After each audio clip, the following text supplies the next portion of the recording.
tardes. Hoy es 10 de noviembre del 2020, martes, y estamos reunidos quienes participamos en el curso de literatura hispanoamericana del siglo XIX.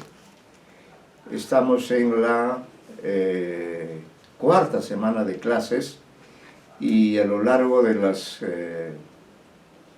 anteriores semanas hemos ingresado luego de una introducción acerca de ciertos acontecimientos claves en el tránsito del siglo XVIII al siglo XIX.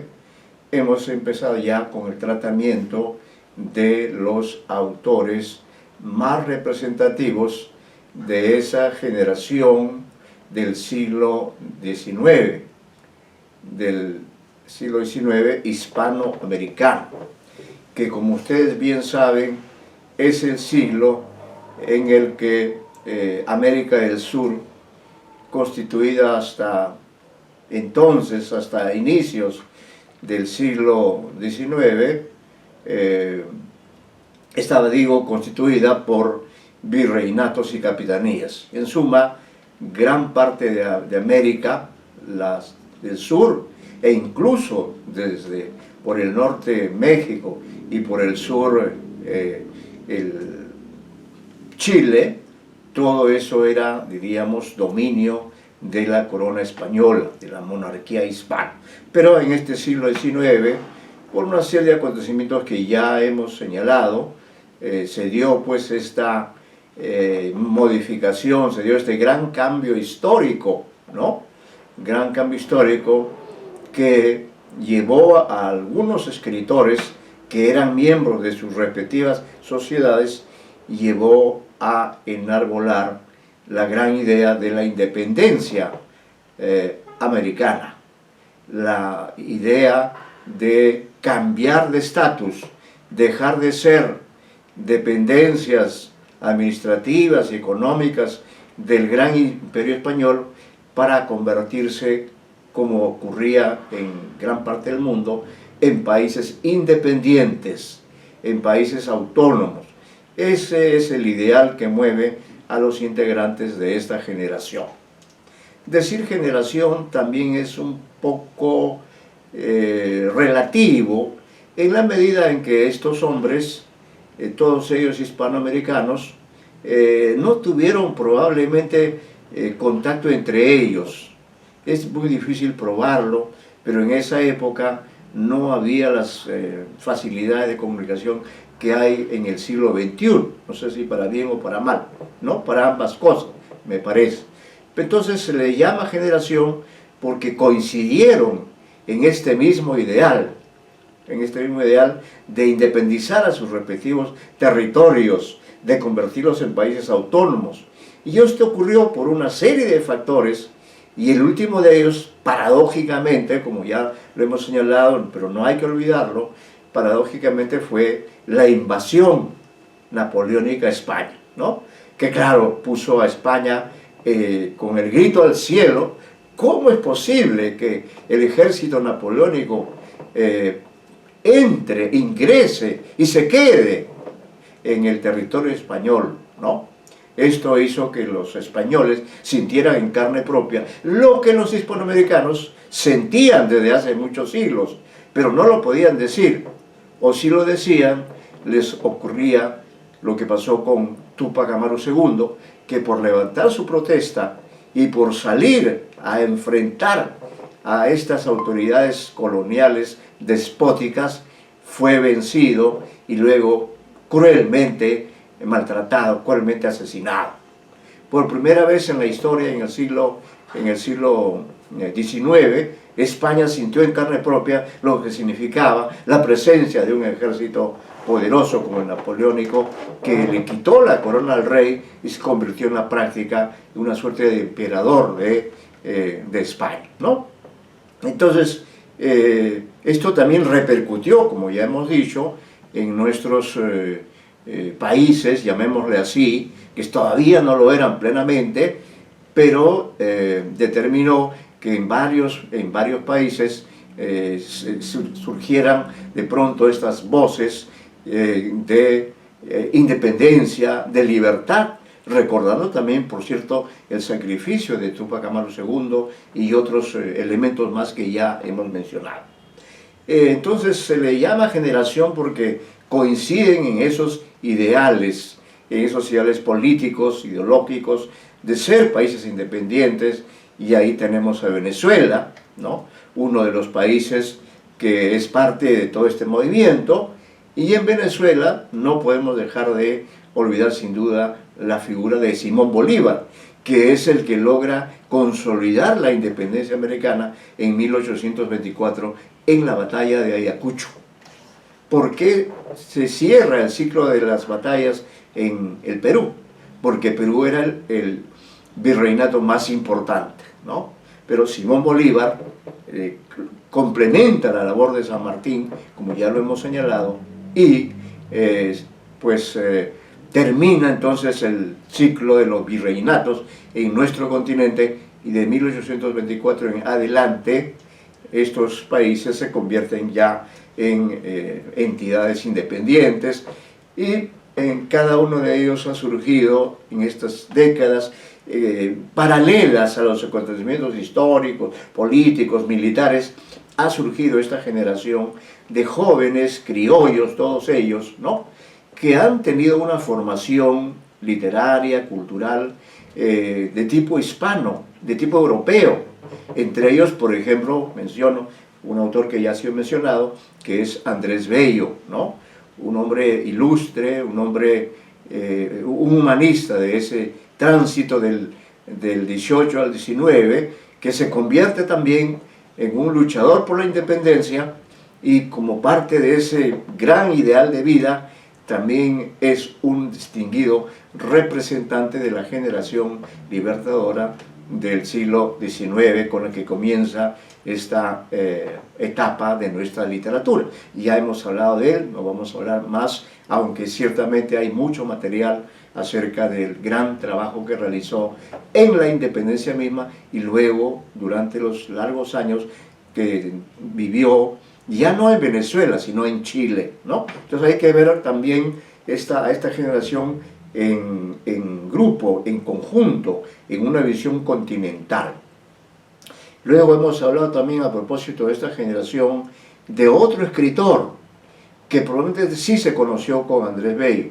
Me refiero a José Joaquín Olmedo, de Ecuador, este distinguido escritor, formado también a la manera hispana, como lo fue Andrés Bello. Se sumó a este coro de voces que, a través de sus textos poéticos, neoclásicos, propios de esos tiempos, ensalzó literariamente a la figura de Simón Bolívar. Esto también ya hemos hecho referencia a este texto famoso, pero no famoso tanto por la calidad en sí del canto a Bolívar, sino por la circunstancia de referirse a un personaje famoso como era Bolívar. Pero el poema de Olmedo, en todo caso, parece, según las opiniones de los críticos, de los estudiosos, parece no haber estado a la altura poética de Simón Bolívar. Simón Bolívar habría merecido un poema mucho más original, mucho más grandioso, pero esto sin duda no es una tarea fácil tampoco. En todo caso, hay que valorar el esfuerzo de este ecuatoriano, José Joaquín Olmedo, que, dicho sea de paso, estudió también en el Perú, vino a Lima y fue alumno sanmarquino. Siguió seguramente Derecho, Humanidades, y ya de retorno al Ecuador fue una figura respetable también, y en esos años, después ya de producida la independencia, escribió una oda, un canto a Junín, en el que en este canto la figura protagónica era Simón Bolívar. Sin embargo, como hemos indicado, no plasmó en forma adecuada la figura egregia de este gran libertador de América. Siguiendo con estas referencias a la generación libertadora, y como hemos dicho, considerando que en varios países surgieron voces casi simultáneamente, voces en ese mismo sentido, de sumarse al esfuerzo por la independencia, en México, que es otro gran país importante de los tiempos previos a la presencia de los españoles, en México también gran virreinato, ¿no?, donde surgió la voz poética de Sor Juana Inés en la época colonial. En el contexto de la generación libertadora surgió un escritor a cuya obra hemos dedicado estas líneas. Es una figura sin duda importante por también haber vivido en este momento de tránsito de los tiempos coloniales a los tiempos republicanos. Participa de esta ideología, igual que Bello, igual que Olmedo, ¿no?, pero diríamos se diferencia por el tipo de obra que realiza, ¿no?, porque aunque todos ellos participan de la ideología estética del neoclasicismo, que postula un tipo de literatura formal, pegada al canon, sin embargo, él realiza aportes que los otros escritores no realizaron, porque ciertamente dentro de la literatura, que es amplia, existen diferentes caminos, existen diferentes vías, géneros literarios, etcétera, que son elegidos por los escritores. Eso es el caso de José Joaquín Fernández de Lizardi, cuyas fechas de nacimiento están en este material, ¿no?, 1776, 1827. Acá tenemos un pequeño bosquejo, que es como un modelo de una aproximación básica, esencial, a la obra de este escritor. Decimos ahí precisamente, recogiendo aportes de diferentes fuentes, una figura capital de la literatura mexicana en el periodo de transición entre el siglo XVIII y el XIX, es José Joaquín Fernández de Lizardi. Para entender a Fernández de Lizardi, como decíamos en una clase anterior, que no terminamos con este material, es indispensable pasar revista a la organización social de los últimos años del virreinato y primeros del México independiente. Es una época de transición la que vive la generación libertadora. Y haciendo un boceto de lo que era la realidad mexicana, que se parece mucho a la realidad peruana, también estaba ahí el indígena, como se dice aquí, el indígena puro, seguía viviendo fuera de las ciudades, más o menos adaptado a la nueva civilización y determinando con su presencia, sin él estar consciente de ello, la fisonomía del país. Esto quiere decir que las masas indígenas estaban allí, pero como si no estuvieran, como si fueran elementos fantasmales o que había que ignorar si se pensaba en la construcción de un país. El mestizo se confundía hasta cierto punto con el criollo, igual que acá, ¿no?, aunque mantenía con diferencias marcadas de orden económico, además de que el criollo es más culto y está mejor enterado de las ideas europeas. Es el criollo el que hace la independencia, no sin apoyarse desde luego en la sangre indígena. Entre la raza mestiza se dan los tipos pintorescos, la raza mestiza, mezcla de sangre española con sangre indígena. Incultos, dice el texto, aunque de vivo ingenio. Estos son los tipos que Lizardi plasma en sus diálogos y muy especialmente en El Periquillo Sarniento, obra que ha sido considerada como la primera novela picaresca nacida en América, en 1816, El Periquillo Sarniento.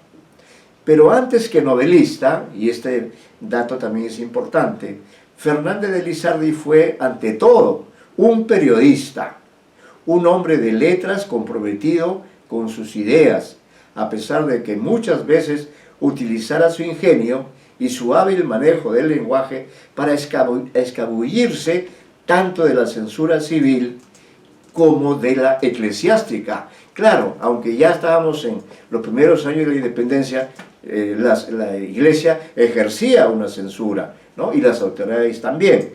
Fernández de Elizalde no solo trabajó con la pluma, fue juez interino en una jurisdicción de Acapulco y teniente de justicia en Taxco. En un México pobre y en crisis, una de las formas más exitosas de publicación fue el folleto, ¿no? Lo que entendemos por folleto, por su brevedad y fácil divulgación.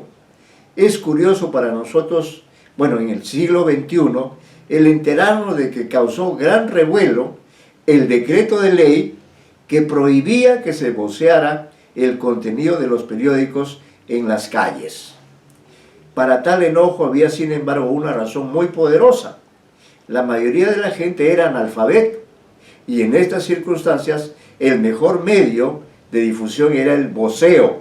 Además propiciaba una mejor venta, ¿no? Este es un detalle pintoresco, pero responde a la realidad, ¿no? Los periódicos ya existían, claro, no se vendían masivamente, pero quienes vendían estos periódicos salían a ofrecerlos al público, en la calle, a las gentes que estaban alfabetizadas, y bueno, recurrían al voceo, como se dice aquí, es decir, en voz alta, a voz en cuello, hacían difusión del periódico que estaban vendiendo. Esto fue prohibido. ¿Por qué? Porque la mayor parte de las personas eran analfabetas, ¿no? Entonces, una forma más directa de llegar a ellas era mediante el voceo, y claro, como estos periódicos traían críticas a la sociedad de ese tiempo, las autoridades prohibieron que a voz en cuello se hiciera propaganda, promoción de estos periódicos. Ese es el contexto en el que actúa Fernández de Elizalde, como dicen los estudiosos, como un hombre con mucho deseo de trabajar por la mejoría de su país, pero se encuentra con estas dificultades de la censura, de las limitaciones económicas. Fernández de Elizalde empieza a publicar folletos en 1811, entre 1812 y 1827, publica 9 periódicos. Fíjense esa obra tan extraordinaria, de persistencia, de coraje. No es fácil publicar un periódico, ¿no? Como no es fácil ahora también montar un set para dar la clase por el aula virtual, ¿no? Publica 9 periódicos que no alcanzaron una vida larga. El primero de ellos fue el más importante, no solo por ser el que más duró, sino porque fue el que proporcionó con su título a don José Joaquín el seudónimo que habría de llevar de ahí en adelante, El Pensador Mexicano. Esto es algo que ocurre en el mundo del periodismo, que está muy cerca de la literatura. En el caso peruano, por ejemplo, como ustedes saben, una de las revistas más importantes del siglo XX fue Amauta, la revista Amauta, fundada por José Carlos Mariátegui. ¿Ve? El periodismo siempre ha estado presente al lado de la literatura, ¿no? Y bueno, bien saben ustedes que este periódico, o revista, sería mejor decir, Amauta, dirigida por Mariátegui, tuvo una duración breve de apenas 4 años, si no me equivoco, de 1926 a 1930. Año en que muere Mariátegui, y al morir Mariátegui, esta revista deja de publicarse, ya no continuó, creo que ya no continuó, ¿no? Y ahí también ocurre eso, que a Mariátegui se le conoce como el Amauta, que era el nombre que él había dado a esta revista, y claro, el concepto de Amauta remite al mundo prehispánico, porque Amauta en quechua era el maestro, el sabio, ¿no? De modo que Mariátegui en el siglo XX quiso honrar con esta palabra al maestro, al guía en las sociedades prehispánicas. Este periódico, El Pensador Mexicano, vio la luz el 9 de octubre de 1812 y terminó en diciembre de 1814. Generalmente los periódicos tienen vida breve, 2 años, 5 años, aunque hay excepciones, ¿no? Como por ejemplo El Comercio, que tiene pues más de 150 años. Los propósitos que perseguía Fernández de Lizardi con este periódico eran exaltar la libertad de prensa y ponderar la Constitución. En sus páginas se ejerce una dura crítica en contra de ciertos males crónicos en el país, tales como la traba a la producción agrícola, ¿no? Las dificultades para la producción agrícola, los impuestos excesivos, un mal que agobia a las sociedades de ayer y de hoy, ¿no? La exclusión de los nativos del país de ciertos empleos que solo eran para peninsulares y criollos, fenómeno que sigue ocurriendo hasta hoy. Causas todas que condujeron a la insurrección que culminó con la independencia. En el número 9 del Pensador Mexicano, publica Fernández de Lizardi un artículo en el que solicita al virrey en turno, se apellidaba Venegas, que derogue un bando, ¿no? Un bando es una forma de comunicación propia de aquellos tiempos en que no había pues micro, no había televisión, no había cámaras que graban todo, sino salía una persona con un texto y acompañado de otro integrante, que era la persona que tocaba un bombo, ¿no? Tocaba un instrumento de percusión, el bombo. Entonces esto llamaba la atención, y una vez que se sabe el bombo y se congregaban a su alrededor muchas personas, ¿no? Entonces en ese momento la otra persona leía un texto que generalmente había sido escrito por la autoridad con fines de control de la población. Eso es lo que ocurre, ¿no? En este número 9 de su periódico, Fernández de Lizardi pidió al virrey Venegas que derogue un bando en el que permitía a los militares intervenir en los juicios que se hacían a los sacerdotes revolucionarios, como este famoso Teresa de Mier, del cual ya hemos hablado, ¿no? Para Lizardi, el clero es el que debía juzgar al clero, y no el ejército, con situaciones que en los tiempos actuales también a veces suscitan controversias.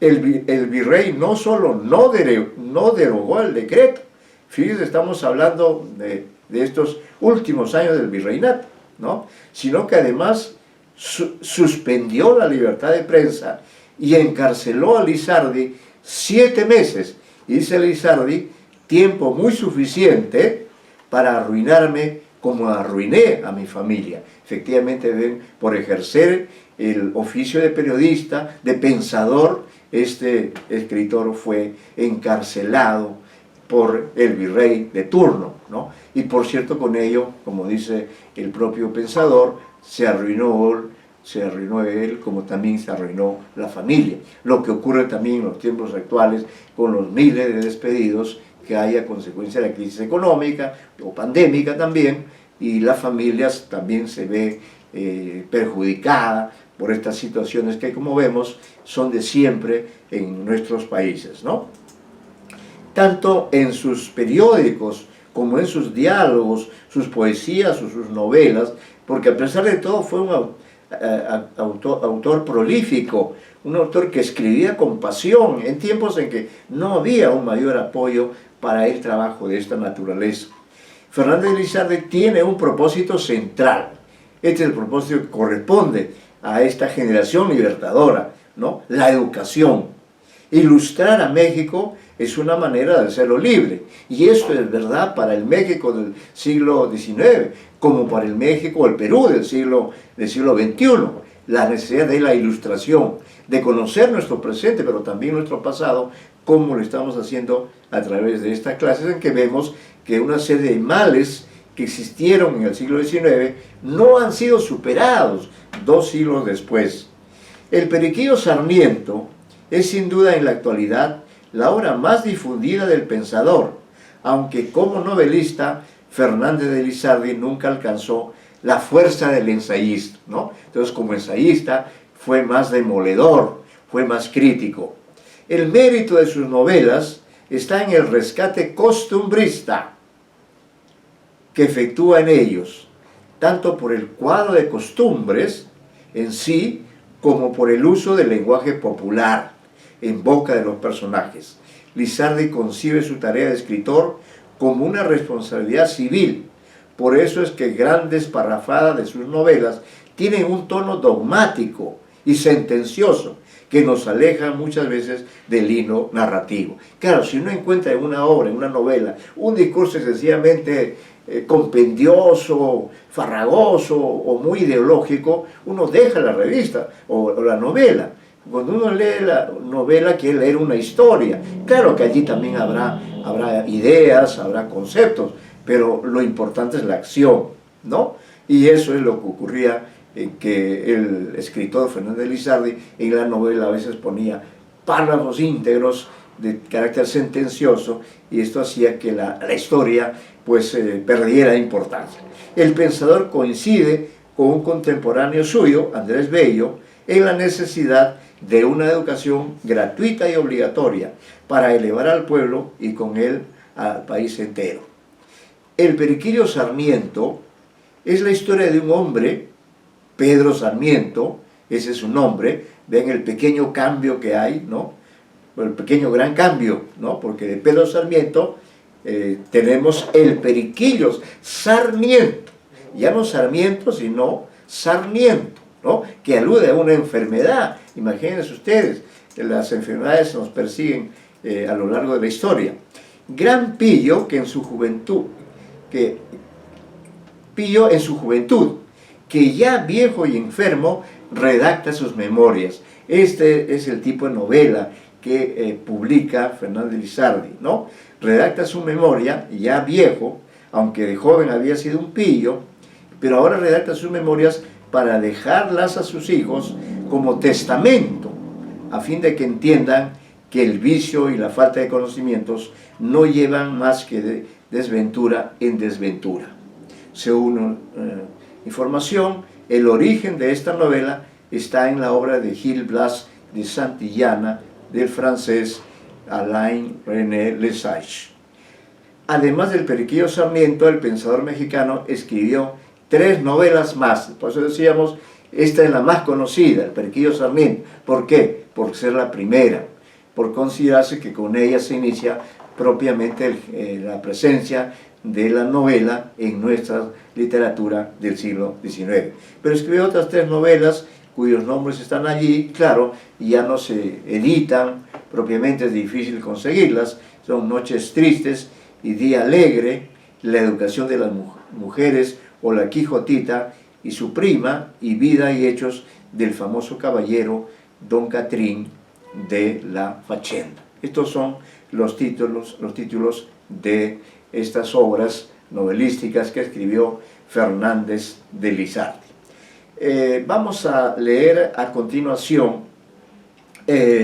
ciertos fragmentos, sin duda no vamos a leer toda la novela, sino ciertos fragmentos de esta obra a la que Fernández de Lizardi le puso esta denominación: Vida y Hechos de Periquillo Sarmiento, escrita por él para sus hijos, ¿no? O sea, esa es la forma de comunicación que adopta el escritor para desarrollar la novela, ¿no? En el capítulo 1, siguiendo la costumbre de la época, pone una pequeña síntesis de lo que va a desarrollar, ¿no? Es una síntesis que dice: comienza Periquillo escribiendo el motivo que tuvo para dejar a sus hijos estos cuadernos y dar razón de sus padres, patria, nacimiento y demás ocurrencias de su infancia, ¿no? Y entonces aquí ya, a partir de aquí, en el fragmento breve que vamos a leer y luego haremos un comentario, ya dice directamente este narrador en primera persona, ¿no? Que tiene como lectores a sus hijos, o sea que en principio la obra está pensada para ser leída por sus hijos, ¿no? Dice este narrador lo siguiente: postrado en una cama muchos meses hace, batallando con los médicos y enfermedades y esperando con resignación el día en que, cumplido el orden de la divina providencia, allá y de cerrar mis ojos, queridos hijos míos, he pensado dejaros escritos los nada raros sucesos de mi vida, para que os sepáis guardar y precaver de muchos de los peligros que amenazan y aún lastiman al hombre en el discurso de sus días. Deseo que en esta lectura aprendáis, vean esa forma española de hablar, ¿no?, que también se daba en México, pero ahora eso ha cambiado, aquí también, ¿no?, en el Perú. Deseo que en esta lectura aprendáis a desechar muchos errores que notaréis admitidos por mí y por otros, y que prevenidos con mis lecciones no os expongáis a sufrir los malos tratamientos que yo he sufrido por mi culpa, satisfechos de que mejor es aprovechar el desengaño en las cabezas ajenas que en la propia. Os suplico encarecidamente que no os escandalicéis con los extravíos de mi mocedad, que os contaré sin rebozo y con bastante confusión, pues mi deseo es instruiros y alejaros de los escollos donde tantas veces se estrelló mi juventud y a cuyo mismo peligro quedáis expuestos. No creáis que la lectura de mi vida os será demasiado fastidiosa. Miren la conciencia de este escritor, la conciencia de el tipo de historia que está construyendo y digamos, los peligros que pueden presentarse, los peligros quiero decir en la relación con los lectores, los peligros que puede presentarse que el lector abandone la lectura, ¿no? Dice, por eso hace esta advertencia con esta conciencia de escritor que quiere que lo lean. No creáis que la lectura de mi vida os será demasiado fastidiosa, pues como yo sé bien que la variedad deleita el entendimiento, procuraré evitar aquella monotonía o igualdad de estilo que regularmente enfada a los lectores. Miren esta conciencia del lector, de cómo el escritor tiene que ganarse al lector, ¿no? Por eso dice, procuraré evitar aquella monotonía o igualdad de estilo que regularmente enfada a los lectores. Así es que unas veces me advertiréis tan serio y sentencioso como un Catón, y otras tan trivial y bufón como un Bertoldo, ¿no? Sí, a veces estará serio, sentencioso, y en otros momentos estará trivial y bufón como un Bertoldo. Es decir, está expresando su arte narrativo, ¿no? Cuáles son los estilos que va a cultivar esta variedad. Ya leeréis en mis discursos retazos de erudición y rasgo de elocuencia, y ya veréis seguido un estilo popular mezclado con los refranes y paparruchadas del vulgo, ¿no? Entonces él cree como escritor en un estilo variado, atractivo, que a veces tenga un tono solemne, todo serio, pero que en otros momentos que cultive la gracia, el humor, los refranes, como dice Fernández de Lizalde. También os prometo que todo esto será sin afectación